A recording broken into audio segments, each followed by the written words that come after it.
RMC, After Angleterre. Jérôme Sillon. Salut à tous, merci de votre fidélité à l'After Angleterre, à écouter, à regarder sur toutes les plateformes et notamment sur la nouvelle chaîne After Télé. Pensez à vous abonner, vous ne raterez aucun épisode et n'hésitez pas à mettre une note ou à écrire un commentaire. Chaque semaine, on part à la découverte des clubs, des histoires, des joueurs du football anglais avec notre drôle de dame Julien Laurence. Salut Julien. Salut Jay, salut à tous. Et avec Rémi Dumont également. Salut Rémi. Salut Jérôme, salut Julien. Notre invité aujourd'hui est l'une des révélations françaises de la saison en Première Ligue et l'un des principaux acteurs de la surprenante équipe de Sunderland. Wilson Isidore est dans l'After Angleterre. Salut Wilson. Salut à tous, j'espère que vous allez bien. On va très bien et toi? Ça va, merci.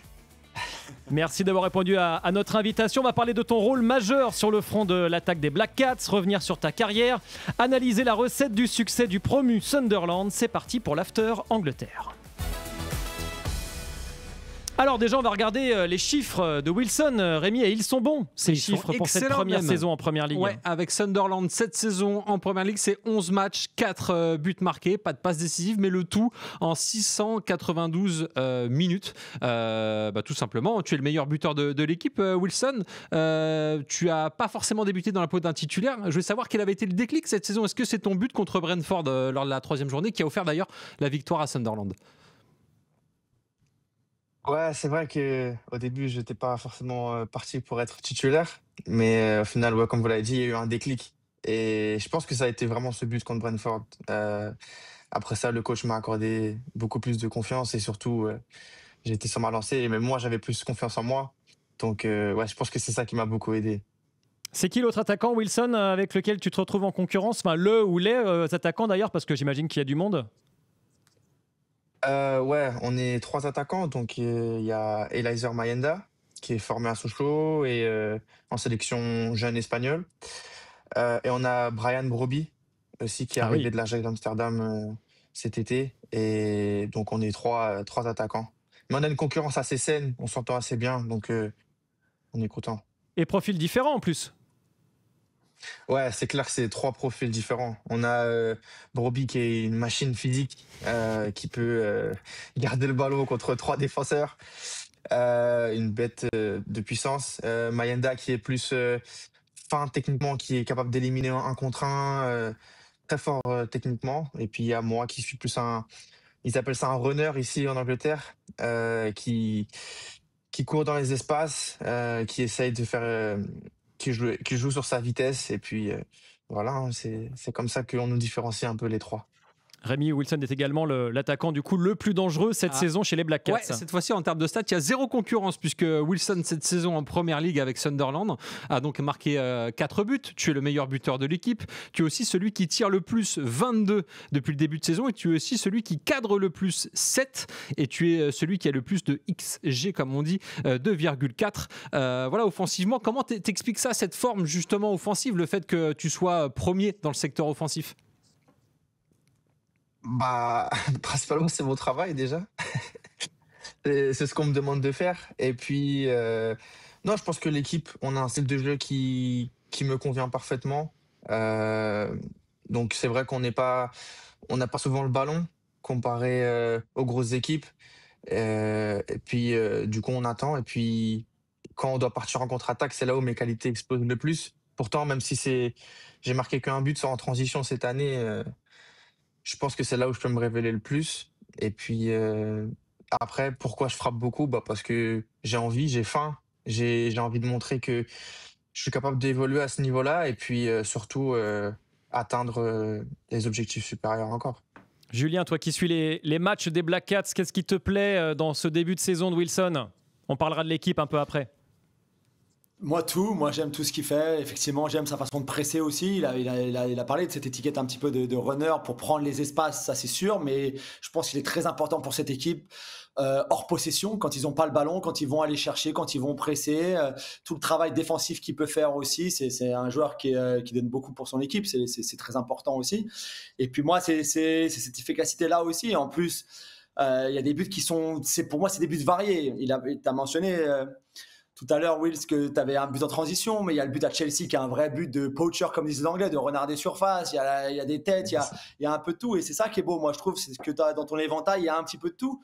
Et à ton âge, d'être complet comme ça, je trouve que c'est vraiment une bonne chose, surtout de le montrer en première ligue. Non, c'est clair. Surtout que c'est vrai que c'est important. Chaque but qu'on marque cette année sont importants. Donc, je sais que mon rôle est crucial pour l'équipe. Et c'est pour ça que j'essaie de faire de mon mieux et d'aider l'équipe au maximum. Rémi, Wilson a aussi connu un parcours assez atypique. Ah ouais, niveau météo, t'as vite changé parce que t'as été préformé, on va dire, à Rennes, puis ensuite à la formation, t'as été à Monaco ensuite où tu as débuté en professionnel. Alors tu veux dire la pluie à Rennes, le soleil à Monaco, Laval moyen. Voilà, Bastia Borgo ensuite où tu étais prêté, il me semble. Ensuite, tu vas franchir le pas et aller au Lokomotiv Moscou avant de rejoindre le Zénith Saint-Pétersbourg et enfin d'arriver à Sunderland. Je voulais savoir du coup le cadre de vie entre Bastia et Moscou, c'est comment? Enfin, c'est très changeant, j'imagine. C'est très très changeant, c'est sûr. Ouais, on passe d'une île à une ville où il y a 35 millions d'habitants. Donc c'était vraiment énorme. Mais j'ai adoré toutes les expériences que j'ai faites durant ma carrière. J'ai adoré. On est d'accord que la plus belle ville parmi toutes celles-ci, c'est quand même Saint-Pétersbourg, non? Ah oui, de loin.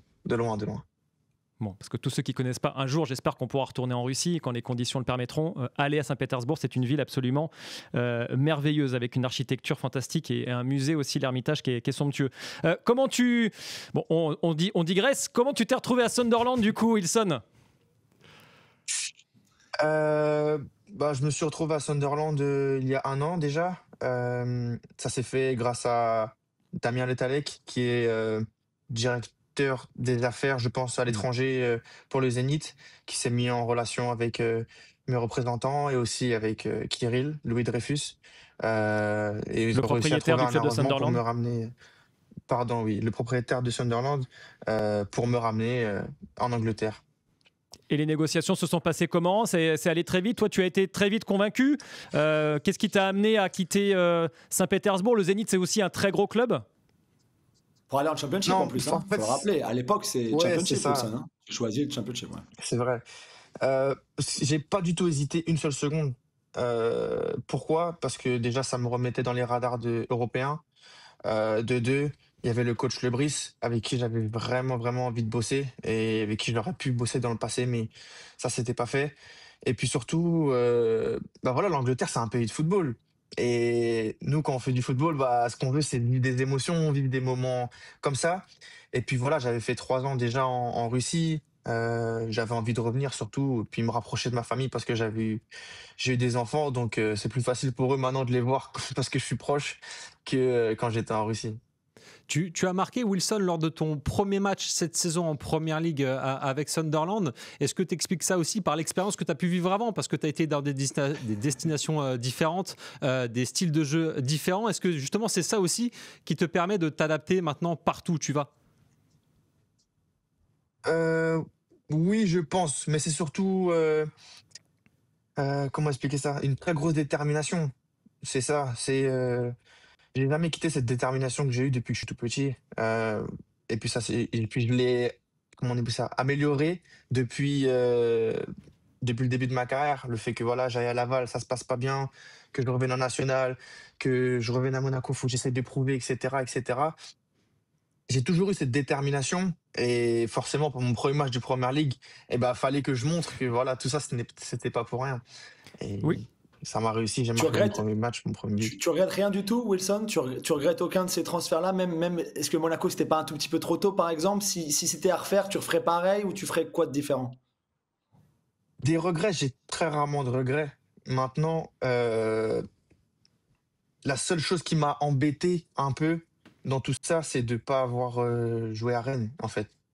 S'il y a peut-être une chose que j'aurais changé, c'est peut-être jouer à Rennes dans le Roison Park parce que c'était un des rêves de ma mère, en fait, que je joue dans ce stade. Donc, au fur et à mesure de ma carrière, je me suis dit, j'aurais bien aimé lui offrir ça, mais j'espère que voilà, ma carrière est encore longue, j'ai 25 ans et on verra ce qui se passera dans le futur. Tu es resté 9 ans à Rennes de 2009 à 2018. Pourquoi c'est si important pour ta maman Pourquoi c'était aussi important que tu joues avec le maillot rouge et noir au Roison Park? Bah, parce que ma maman, elle m'a vu très longtemps jouer avec ce maillot-là. Donc forcément, c'était un rêve. Et puis, moi, je viens une petite ville qui est à 10-15 minutes du stade. Ça s'appelle L'Heureux, c'est juste à côté. Et donc, en fait, pour aller dans la ville, en fait, on voit tout le temps le stade. Donc, je pense que c'est pour ça, elle s'est faite à l'idée que un jour, je verrai mon fils jouer dans ce stade. Et ben bon, j'espère que je pourrai lui offrir ça Un jour, à ma carrière.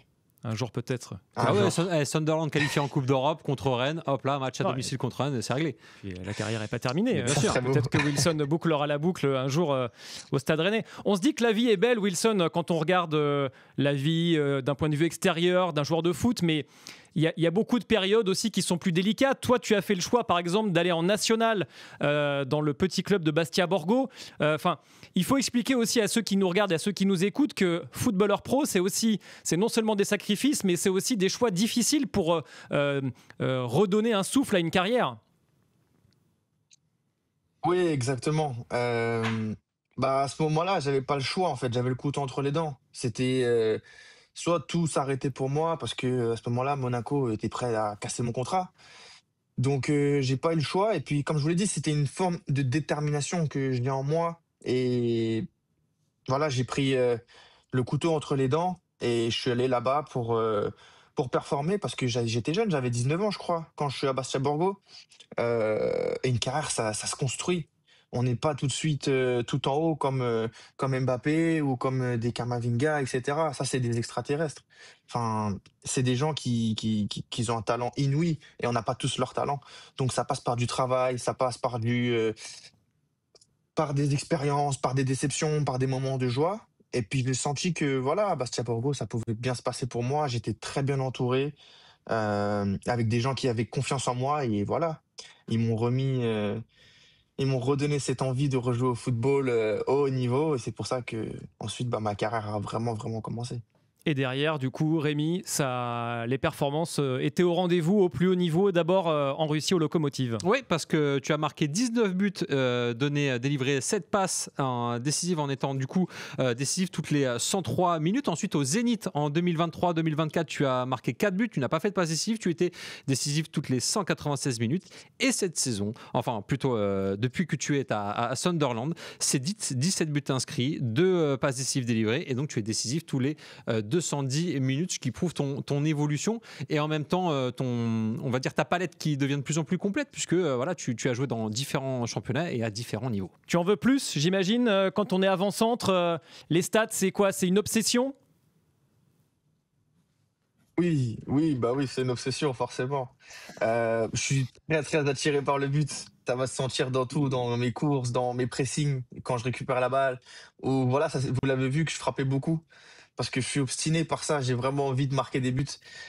Et du coup, bah, je travaille beaucoup pour ça. Et puis, j'en veux plus et j'espère que j'en marquerai encore plus. Julien, une question pour Wilson et après on passera à l'équipe plus largement des Black Cats. Ouais, avant de parler de Le Brice, j'ai une question pour toi sur Granit Xhaka aussi, parce que moi, il m'impressionne beaucoup et ce que ça fait pour toi d'être dans un vestiaire avec un leader pareil. Mais juste sur ta découverte de la Première Ligue, parce que le Championship, tu l'as connu, il y a eu cette promotion, cette montée assez incroyable pour une ville comme Sunderland, dont on parlera tout à l'heure de la ferveur. Mais jusqu'à maintenant, est-ce que c'est d'aller à Old Trafford? Est-ce que c'est de jouer à Stamford Bridge? Est-ce qu'il y a un joueur qui t'aurait impressionné plus qu'un autre? Je sais pas, un Caicedo, un Mbomo, un Bruno Fernandes. Qu'est-ce que, pour l'instant, si tu pouvais nous raconter comme ça tes 10 premiers matchs de championnat, ta découverte de la Première Ligue, ce serait quoi? Eh bah, honnêtement, c'est incroyable. C'est le seul mot que je peux dire parce que on a joué dans des stades, bah, comme vous l'avez dit, Old Trafford, Stamford Bridge. C'est des monuments du football, ces choses-là. Et même en termes de qualité, de joueurs, techniquement, euh, physiquement, etc., c'est c'est vraiment un cran au-dessus. C'est impressionnant. Pour l'anecdote, on a joué contre Manchester United. Bruno Guimaraes, à chaque fois qu'il avait la balle, Bruno Guimaraes, pardon, autant pour moi. Bruno Fernandes, autant pour moi. Quand il a la balle, j'ai l'impression qu'il joue au ralenti. C'est beau à voir jouer. Ça veut dire on est sur le terrain, mais on est spectateur en même temps. Et non, c'était vraiment impressionnant. Et après, Chelsea, ça a été autre chose. Je pense qu'on a vraiment été bien dans notre match. Mais c'est toujours impressionnant de jouer dans des stades comme ça contre des joueurs on a l'habitude de voir à la télé, quoi. Et surtout comme quelqu'un comme moi qui revient très, très loin, c'est juste de savourer ces moments-là. Alors, marqué à Stamford Bridge, les gars, je vous dis pas ce que ça m'a fait, ça. Si, on veut On savoir. l'a vu sur ta célébration, on l'a vu, on l'a vu. Ouais, c'est incroyable, c'est des moments fous. Mais en tout cas, la Première Ligue, tout ce que ça englobe, que ce soit autour, surtout, autour de chaque match, c'est vraiment impressionnant et on sent que c'est le plus grand championnat du monde. Allez, on fait une petite pause dans l'After Angleterre. On est toujours avec Wilson Isidore et on revient tout de suite pour parler de cette belle saison des Black Cats qui pourrait être carrément la sensation d'ici la fin du championnat en Première Ligue. À tout de suite. On est de retour dans l'After Angleterre avec Julien Laurence, avec Rémi Dumont et notre invité, l'attaquant français de Sunderland, Wilson Isidore. Alors malgré tes bonnes prestations, Wilson, malgré tes 4 buts marqués, Rémi, l'attaque de Sunderland, c'est pas franchement rutilant depuis le début de la saison. Hein. Non, mais quand on regarde avec le prisme de Wilson, on voit que Sunderland a marqué 12 buts cette saison en Première Ligue. Wilson en a marqué 4, donc il a marqué un tiers des buts de Sunderland. En revanche, en termes de XG, vous êtes la 12e attaque. 12e attaque, vous êtes la 16e en termes de XG, parce que vous en avez 10. C'est 28 tirs cadrés cette saison en Première Ligue. Vous êtes à la 19e place de ce classement-là.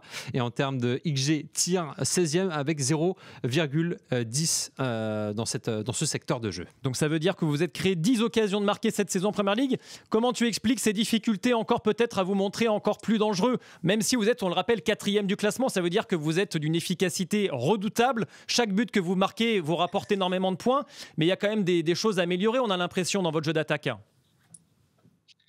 Oui, forcément, on peut toujours s'améliorer, mais comme vous l'avez dit aussi, le plus important, c'est l'efficacité. On essaye d'être très efficace parce ce qu'il faut savoir, c'est qu'on a une équipe qui découvre presque la Première Ligue. À part Granit Xhaka et Bertrand Traoré, dans notre équipe, on n'est pas tant que ça à avoir joué en Première Ligue déjà. Donc, on essaye d'expérimenter ça au mieux. Et puis, je pense que petit à petit, ça va venir. On aura plus de frappes, peut-être plus de liberté dans les derniers gestes, dans les 30 derniers mètres aussi. Et ça remontera, j'en suis certain. Julien, qu'est-ce qu'il faut savoir de la façon de jouer des Black Cats cette saison? C'est solide défensivement, ça c'est sûr. Je pense que Régis Lebris, ça aussi. Tu montes en Première Ligue, t'as fait un recrutement très ambitieux, tu as dépensé beaucoup d'argent, quasiment 200 millions d'euros, avec des très gros potentiels, notamment comme le petit Sadiki, comme le petit Diarra qu'on connaît bien chez nous, qui joue à Strasbourg, et puis l'expérience bien sûr d'un joueur comme Granit Xhaka. Mais il faut que tu assembles toutes les pièces de ce nouveau puzzle-là dans un sens, avec un degré d'exigence beaucoup plus important que ce qu'il pouvait y avoir dans le Championship, pour toutes les raisons que Wilson a décrit tout à l'heure sur la Première Ligue, le meilleur championnat du monde. Donc, c'est pas facile. Moi, j'aime beaucoup ce qu'ils font défensivement, dans ces structures défensives, sans ballon. Ça travaille très, très dur. Avec ballon, ça va très vite vers l'avant. Je trouve que Mukiele a eu un impact très intéressant sur cette équipe, par exemple. Ils ont Dan Ballard qui est un peu l'icône de cette défense-là aussi.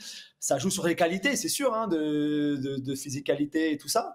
Mais quand tu vois, je sais pas moi, un Burnley ou un Leeds, qui sont les deux autres équipes avec qui on peut comparer parce que c'est les deux promus, pour moi, ils sont largement au-dessus, même dans leur évolution post-promotion. C'est quoi la méthode Régis Lebris? On en a parlé un tout petit peu. Tu voulais travailler sous ses ordres. Comment il travaille du coup et qu'est-ce qui te séduit dans sa méthode, Wilson? Ouais, j'avais vraiment envie de travailler avec lui sur le côté humain déjà, parce que je trouve que c'est une bonne personne. Il est très proche de ses joueurs, il souhaite les développer au mieux et surtout il sait comment les développer. Donc c'est pour ça que je pense que ça a matché directement lui et moi. Et sinon, la méthode Lebris, faut savoir que c'est quelqu'un qui est passionné de football. Il passe presque toutes ses journées au centre d'entraînement à analyser nos entraînements, les adversaires, toutes ces choses-là. Et donc franchement, sa méthode, c'est surtout de nous focaliser sur nos points forts, mais surtout de savoir faire basculer l'adversaire sur ses points faibles. Et c'est pour ça que contre Chelsea, par exemple, ça a été une masterclass de sa part. Tu n'es pas le seul Français, on l'a dit, dans cet effectif qui parle. On peut dire quand même que Sunderland a carrément l'accent français, Rémi. Ah bah c'est la 19e équipe de Ligue 1, on peut dire, pour Sunderland, parce qu'on s'est amusé à compter le nombre de joueurs qui étaient passés par la France, qui jouaient avec toi, Wilson, à Sunderland. Et ben il y en a quasiment 10, enfin il y en a 8 surtout, mais il y en a 10 si on compte évidemment Régis Lebris, le manager, et Florent Ghisolfi, le directeur sportif. Mais il y a Moukile qui est passé par Paris, Enzo Lefebvre qui a été à Rennes, Masuaku, à Valenciennes, Habib Diarra dont on a parlé à Strasbourg, Bertrand Traoré de Lyon, tu en as parlé, Mayenda à Sochaux, Renildo à Lille, toi justement à Monaco, et donc comme je le disais, le manager français et le directeur sportif français. Moi, ce que je voulais savoir, c'est que pour l'intégration, j'imagine que c'est évidemment un plus, mais est-ce que pour la tactique, c'est le cas aussi? Pour l'intégration, ouais, c'est vrai que ça s'est fait très naturellement du coup pour tous les nouveaux. Ça a été vraiment au top. Mais sur le terrain, ouais, du coup, bah, on en vient à parler français un peu, hein, on va pas se mentir. Mais c'est, on arrive à bien s'adapter avec les Anglais qui sont déjà présents, comme vous l'avez dit, Dan Ballard ou même Trey Hume qui sont constamment dans l'équipe titulaire. Euh, on s'adapte vraiment. On a un groupe de Français, c'est vrai, mais on met tout le monde à l'aise. Et pour l'instant, c'est pas ce que je pensais en termes de. Parce que dans l'histoire, on sait que voilà, France-Angleterre, c'est pas forcément les meilleurs amis. Mais on a vraiment réussi à bien s'intégrer dans ce club et surtout comprendre ce qu'il nous fallait pour être bien ici. Bon, parmi les recrues, là, toi, Julien, qui t'a particulièrement séduit parmi les joueurs sous les ordres de Régis Lebris? Ah, moi, c'est Granit Xhaka. Pour moi, c'est une des recrues de la saison, première ligue, tout club confondu, d'être allé chercher Granit Xhaka, de le faire revenir en première ligue. C'est pour ça, Wilson, moi, je voulais que tu nous en parles un petit peu, parce que c'est le leadership, bien sûr. C'est une personne que je connais un petit peu de son temps à Arsenal, qui est formidable à avoir dans un vestiaire, qui est très exigeant. On l'a vu après votre match contre Everton, où il a dit après le match, la séance d'entraînement d'hier, j'ai pas aimé, on n'était pas assez bon, et c'est pour ça que vous aviez mal commencé selon lui, et vous êtes très bien revenu ensuite dans le match. Mais voilà, c'est Granit pour vous, ça, pour ceux qui connaissent pas Granit Xhaka, c'est vraiment ça. Donc ça fait quoi de partager un vestiaire avec un comme lui? Honnêtement, c'est incroyable. En termes humains, comme en tant que joueur, c'est un leader. Mais vraiment, chaque entraînement, dès qu'on fait quelque chose de mal, il est toujours là à nous remettre sur place. Les gars, il faut plus d'intensité. J'aime pas comment ça se passe. Si par exemple, moi, je vais rater une passe, il va me crier dessus. Donc, il a ramené cette discipline, ce leadership. Et surtout, en fait, grâce à son âge et grâce à son expérience et son charisme, on va dire, c'est peut-être fort ce que je veux dire, mais on a peur de le décevoir. Je sais pas si vous comprenez ce que je veux dire. C'est, on n'a pas envie de rater des passes parce qu'on n'a pas envie de se faire crier dessus par Granit. Surtout s'il te crie dessus en suisse allemand. Il te crie dessus en suisse allemand ou en français? Non, il parle très très bien anglais, il comprend un peu le français, mais il parle pas du tout français. Pas du tout. Ok, c'est dommage dans un vestiaire pourtant mais avec sinon, la Suisse. oui, pardon. Mais c'est un Ibrahimovic, en fait, tu vois, c'est ce genre de caractère, c'est ce genre de joueur dans un vestiaire. C'est un peu là, si tu le compares, alors c'est pas le niveau d'Ibra dans le sens position ou même ce qu'il a pu gagner, mais c'est pour que les gens aient un peu une idée, c'est pareil, quoi. C'est un peu ça. C'est le professionnalisme incarné. Il a changé tellement de choses dans notre vestiaire. On a senti directement quand tu ramènes un gars comme Granit dans notre vestiaire. Il a changé des choses dans le vestiaire qu'on n'avait pas avant, en termes des repas. Et puis, en tant que capitaine, il prend soin du groupe. Quand il parle pour le groupe, il parle pas pour lui. Donc, non, franchement, ça a été son arrivée, ça a été vraiment le changement le plus total pour Sunderland. Et puis, comme Enzo Lefebvre l'a dit très récemment, je pense que pour moi aussi, c'est le meilleur capitaine avec qui que j'ai jamais eu. 4e donc du classement de Première Ligue. Bel hommage rendu à Granit Xhaka. Sunderland qui se prend à rêver de réaliser une saison historique, Rémi. Oui, parce qu'on s'est amusé à comparer avec toi, Jérôme, justement les promus dans l'histoire de la Première Ligue. Alors, en 2000-2001, Ipswich avait fini 5e avec 66 points. On a vu en 2020-2021 Leeds 9e, 59 points. D'ailleurs. Pardon ? Le Leeds de Bielsa. Oui, exactement. En 99-2000, tiens, Sunderland 7e avec 58 points et le Wolverhampton de 2018-2019 7e avec 57 points. On rappelle que pour le moment, vous êtes 4e de Premier League avec 18 points, donc seulement un petit point de Manchester City 2e. Donc, si on s'arrêtait là, vous seriez directement qualifié en Ligue des Champions. Enfin, alors forcément, c'est quoi les ambitions de Sunderland cette saison? Parce que on va parler de maintien parce que vous êtes promu, mais on sait très bien que vu la qualité de l'effectif, ça va au-delà, non? Bah oui, au début, en tant que promu, notre premier objectif, c'était forcément de se maintenir, pour le club déjà, mais quand on voit la qualité de notre effectif, la qualité des joueurs, et puis surtout la grandeur du club qu'est Sunderland, on peut se fixer que des objectifs plus hauts. Donc on verra où nous mènera cette saison, mais j'espère que voilà, on finira dans le top 10, ça serait déjà bien. Et puis, si on peut faire plus, ou même si on doit faire moins, bah en tout cas, tant qu'on reste en Premier League, ça sera une saison réussie pour nous. Tu parles de grandeur. À quel point Sunderland est grand et en quoi ce club est si spécial? C'est un très, très grand club. Je ne le savais pas. Avant de signer ici, je ne m'y attendais pas surtout. Mais au niveau en Angleterre, je ne sais pas si vous êtes au courant ou pas, ils ont gagné beaucoup de titres déjà dans le passé. Ils ont des très fortes rivalités, que ce soit avec la plus forte, c'est avec Newcastle, mais aussi avec Leeds aussi. C'est pas beaucoup. Mais notre stade aussi qui est impressionnant. Et puis j'ai l'impression que quand tu portes ce maillot de Sunderland, c'est quelque chose de différent. Et on le sent. Avec une ferveur évidemment qui est très très particulière au nord de l'Angleterre. Bon, il y a le derby qui arrive bientôt contre les Magpies, Newcastle-Sunderland. Il y a quelques kilomètres seulement qui séparent les deux villes dans le nord de l'Angleterre. C'est une rivalité. Enfin, t'as envie, j'imagine, tu dois être particulièrement excité avant ce match, non? Ah ouais, forcément. Je suis vraiment très très excité. C'est le 13 décembre, c'est ça, si je me trompe pas. Ouais. Le match est déjà noté, on est tous préparés à ça. Il est déjà dans un coin de nos têtes. On nous prépare le match déjà de samedi contre Arsenal, mais on sait que voilà, dans un mois, il y a le derby et je pense que tout va s'arrêter ici. Ça va être vraiment fou parce que bah, forcément, Newcastle qui a passé plus de temps en Première Ligue que nous ces dernières années ont engrangé plus de fans. Et donc, par exemple, tous mes voisins à moi sont fans de Newcastle, donc ça va pas être facile non plus. Ah ouais, la fête des voisins. Ouais, non, je sens que ce match-là, ça va être fou. Ça va être vraiment fou parce que ces gens-là vivent pour le football. Et puis, les fans sont vraiment fous. Donc, les nôtres sont fous, les leurs sont fous. Alors, j'ai vraiment hâte de voir ce que ça va donner. Et nous, on a dit être. Ça fait 8 ans qu'on attend. Bah oui. Ça fait 8 ans qu'on attend un derby en championnat, en première ligue, parce qu'on l'avait eu en coupe, mais en première ligue. Célébration spéciale si tu marques contre Newcastle, Wilson? Oui. J'ai déjà prévu tout ça. On fait celle de Shearer, tu sais. Tu fais celle de Shearer. C'est trop beau. Tu fais celle de Shearer à l'ancienne. Elle est mythique celle-ci, effectivement.